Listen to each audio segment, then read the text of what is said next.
What's up, guys? Today we're going to talk about my Bond arm setup I'm running here in this Fox tactical pouch that I picked up for like $9 at a local surplus store. So let's check it out. Alright, as you can see here,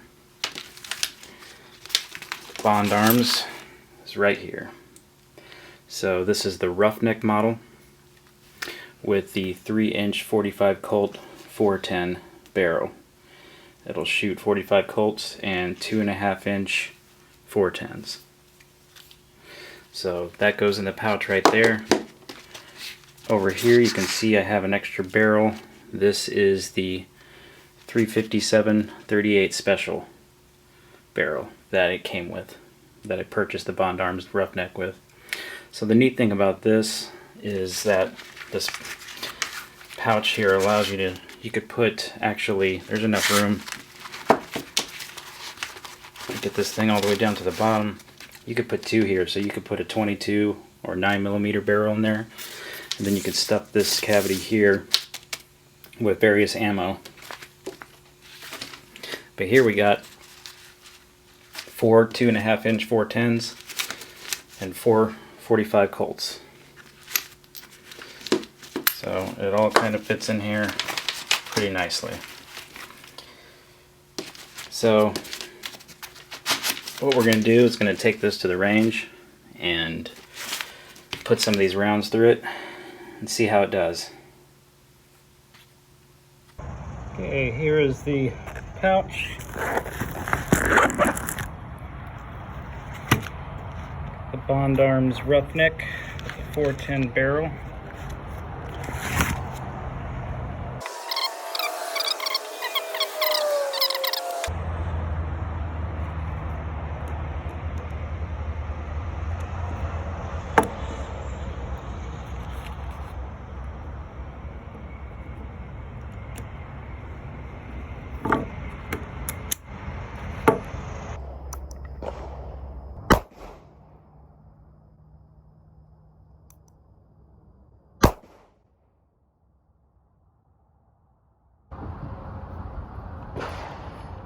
So those 410s didn't kick near as bad as I thought they were going to. I'm just going to do a couple of 45 long Colts just for a size comparison. Oops. And a recoil boom comparison.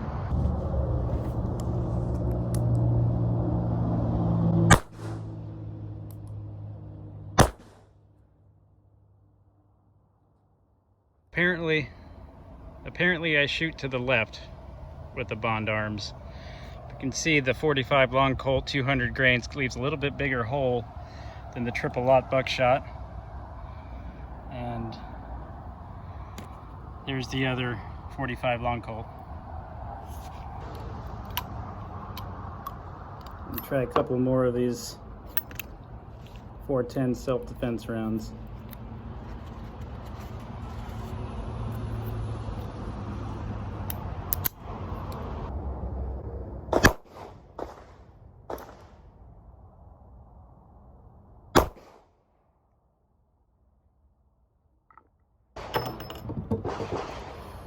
The biggest takeaway I'm getting now that this is probably my 4th time practicing with the Bond arms is that there's a little bit of a learning curve when it comes to learning how to aim it and use the sights. Really, they're pretty intuitive.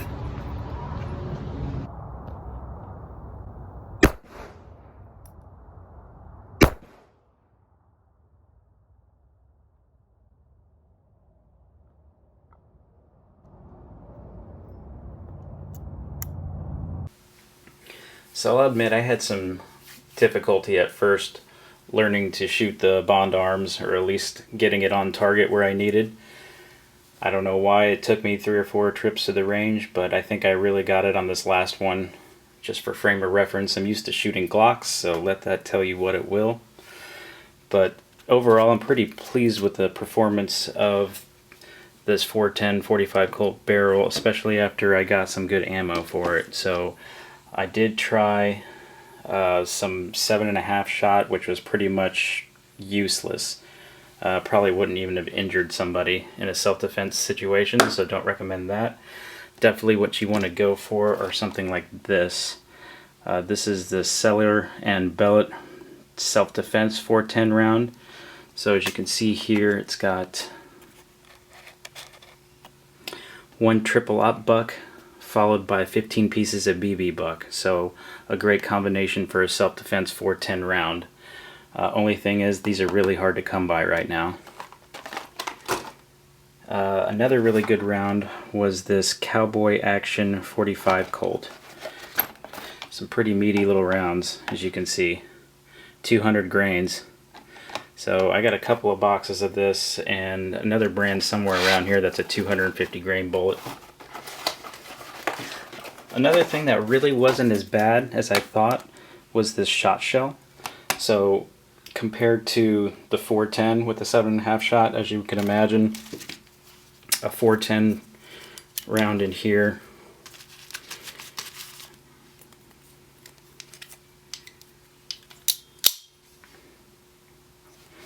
let me get away from the camera so I'm not pointing at myself, but you can see it goes almost to the end there.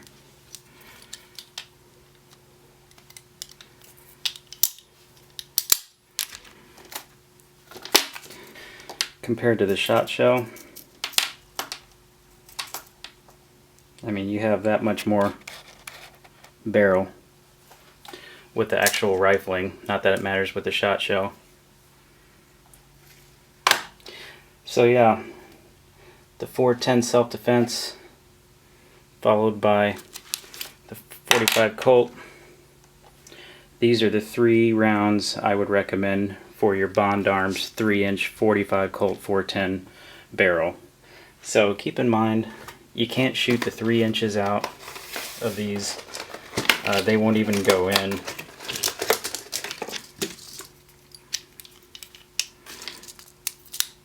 See, it just stops. There's just not enough length.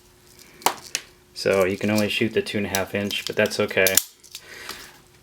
They did appear on Cheaper Than Dirt about 2 weeks ago, and I picked up a case of them, but they were gone within a couple of days. Alright guys, that's my Bond Arms Roughneck with a 3-inch 45 Colt 410 barrel and my little Fox tactical setup here. You can just stick these guys just like that. Got my barrel over here in case I want to get some 38 specials or 357s and can stuff them in there.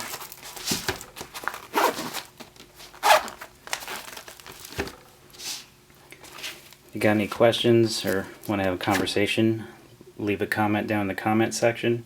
If you want to see a review of the Roughneck with the 357 barrel, check out the description down below. That's all I got to talk about today, so next time, later.